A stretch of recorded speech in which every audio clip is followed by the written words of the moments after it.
ರಕ್ಕಸಾಪುರದೋಳ್ police ಪಾತ್ರದಲ್ಲಿ ರಾಜ್ವಿ ಶೆಟ್ಟಿ ಎಬ್ಬರಿಸೋಳ್ cinema or thriller. Rajvi Shetty the ruler ಅವರು 6 ತಿಂಗಳಲ್ಲಿ 3 ಅವತಾರ ಮಾಡಿದ್ದಾರೆ. ಏನು ಸೂಪರ್ ಶೋದಲ್ಲಿ ಕಾಮಿಡಿ ಆಗಿ, ಲ್ಯಾಂಡ್ ಲಾರ್ಡಲ್ಲಿ ವಿಲನ್ ಆಗಿ, ಈ ಸಿನಿಮಾದಲ್ಲಿ ಹೀರೋ ಆಗಿ. ಶೆಟ್ರೆ ಇನ್ಯಾರು ಇಲ್ಲ, ನಿಮ್ಮನ್ನು ಬಿಟ್ಟರೆ ಟೈಟ್ಲಲ್ಲೇ ತಲೆ ಕೆಡಿಸಿ ನಮಗೆ ಟಾಕೀಸ್ ಕಟ್ಕೊಂಡ್ಬಿಡ್ತಾರೆ. ಇನ್ನು ಸಿನಿಮಾದಲ್ಲಿ ಅವರು ಫೈಟಿಂಗ್ ಆಗಿರ್ಬೋದು, ಅವರು ಕಾಮಿಡಿ ಆಗಿರ್ಬೋದು, ಮತ್ತು ಅವ್ರ ಆ್ಯಕ್ಟಿಂಗ್ ಆಗಿರ್ಬೋದು ಮಸ್ತಾಗಿದೆ.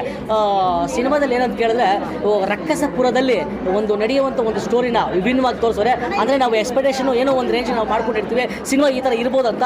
ಅದಕ್ಕೆ ಹತ್ತರಷ್ಟು ಇನ್ನೊಂದು ಡಿಫ್ರೆಂಟಾಗಿ ಹೇಳ್ಕೊಂಡೋಗಿದ್ರೆ ಎಲ್ಲೋ ಒಂದು ಕಡೆ ನಮಗೆ ಮೈಂಡ್ ಸ್ಟ್ರಕ್ ಆಗಿರುತ್ತೆ. ಆ ಸ್ಟ್ರಕ್ನೆಸ್ ಅನ್ನೋದು ಇಲ್ಲಿ ಬಿಟ್ಟೋಗುತ್ತೆ ಅಂತ ಹೇಳ್ಬೋದು.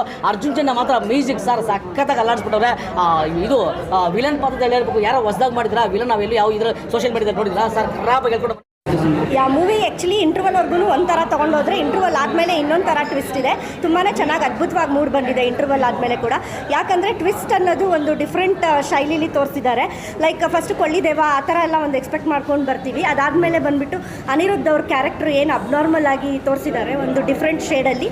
ಆ ವೈಬ್ಸ್ ಅಂತೂ ಡಿಫ್ರೆಂಟ್ ಆಗಿದೆ. ಆ್ಯಂಡ್ ರಾಜ್ಬಿ ಶೆಟ್ಟಿ ಅವ್ರನ್ನ ಈ ಥರ ಒಂದು ಪೊಲೀಸ್ ಪಾತ್ರದಲ್ಲಿ ನೋಡೋದಂತೂ ತುಂಬ ಒಂದು ಅಚ್ಚರಿ ಅನಿಸುತ್ತೆ. ಚೆನ್ನಾಗಿ ಮಾಡಿದ್ದಾರೆ ಮೂವಿನ, ಎಂಟೈರ್ ಮೂವಿನ ಲಿಫ್ಟ್ ಅಂದರೆ ಒಳ್ಳೆ ಕ್ಯಾರಿ ಮಾಡಿದ್ದಾರೆ. So it's come good. ಎಲ್ಲರೂ ನೋಡಿ ಮೂವಿನ. ತುಂಬ ಚೆನ್ನಾಗಿದೆ, ಚೆನ್ನಾಗಿ ಮಾಡಿದ್ದಾರೆ. ಡೈರೆಕ್ಟ್ರು ಡೆಬ್ಯೂ ಅಂತ ಅನಿಸಲ್ಲ. ಎಕ್ಸ್ಪೆಕ್ಟೇಷನ್ ಇರಲಿಲ್ಲ ಎಷ್ಟು ಚೆನ್ನಾಗಿರುತ್ತೆ ಈ ಸಿನಿಮಾ ಅಂತೇಳಿ. ತುಂಬ ಒಳ್ಳೆ ರೀತಿ ಮಾಡಿದ್ದಾರೆ. ಮ್ಯೂಸಿಕ್ ತುಂಬ ಚೆನ್ನಾಗಿದೆ, ನಿಮಗೆ ಚೆನ್ನಾಗಿದೆ. ಒಳ್ಳೆ ಮ್ಯೂಸಿಕ್, ಟ್ವಿಸ್ಟ್ ಆ್ಯಂಡ್ ಟರ್ನ್ ಚೆನ್ನಾಗಿದೆ. ಚೆನ್ನಾಗಿ ಮಾಡಿದ್ದಾರೆ. ಎಲ್ಲ ಮೇನ್ ಡೈರೆಕ್ಟ್ರೇ ಹೀರೋ ಇದಕ್ಕೆ. ಡೈರೆಕ್ಟ್ರು, ಮ್ಯೂಸಿಕ್ ಡೈರೆಕ್ಟ್ರ್ ಇಬ್ಬರು ಹೀರೋ. ಎಲ್ಲರೂ ಅವ್ರವ್ರ ಪಾತ್ರ ಚೆನ್ನಾಗಿ ಮಾಡಿದ್ದಾರೆ. ಡೈರೆಕ್ಷನ್ ಟೀಮ್ ವರ್ಕ್ ಚೆನ್ನಾಗಿದೆ. ಅದನ್ನೆಲ್ಲ ಮತ್ತು ಜನ ಬಂದು ನೋಡ್ಬೇಕು. ಹಾರರ್ ಕಂಟೆಂಟ್ ಇದೆ. Main direction work, story, screen play ನಿಮಗೆ ತುಂಬ ಎಂಗೇಜಿಂಗ್ ಇದೆ. Music is excellent. ಅಂದರೆ ಸಿನಿಮಾಯಿಂದ ಆಚೆ ಬಂದ ತಕ್ಷಣ ನಾವು ಒಂದು 1/4 ಗಂಟೆಯಿಂದ 20 ನಿಮಿಷ ಬೇಕಾಯ್ತು ಸುಧಾರಿಸ್ಕೊಳ್ಬೇಕಾದ್ರೆ. ಯಾಕೆಂದರೆ ಅಷ್ಟು ಸಸ್ಪೆನ್ಸ್, ಅಯ್ಯೋ ಗುರು ಹಿಂಗಾಗೋಯ್ತಾ ಗುರು, ಈ ಥರನ ಇದೇನಾ ಅಂತ ಒಂದು ಫೀಲ್ ಬಂತು ನಮಗೆಲ್ಲರಿಗೂ.